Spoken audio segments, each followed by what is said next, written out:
আগে ছিলাম দিন ভিখারি, এখন আমি দিন ভিখারি এবং রাত ভিখারি দুটোই হয়েছি। কেন হয়েছি?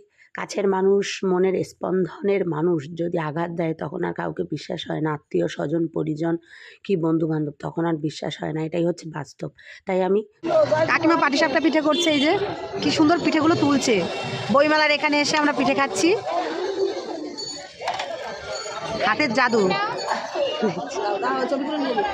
আর এখানে সব ভাপা পিঠে হচ্ছে, লাইন দিতে হবে কতক্ষণ জানি না। এই যে এখানে সব বানিয়ে রেখেছে, আবার লাইন দিতে হবে।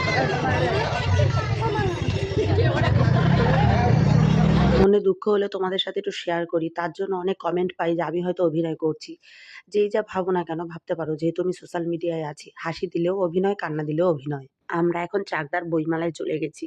তো এটা অনেকদিন আগেকার ভিডিও ছিল, তাই মনে হলো তোমাদের সাথে একটু শেয়ার করি। আমার ছেলে ভাপা পিঠে খাচ্ছে। সত্যি কথা পিঠেটা দারুণ ছিল। তো এখনকার মতো টাটা, ভালো থেকো।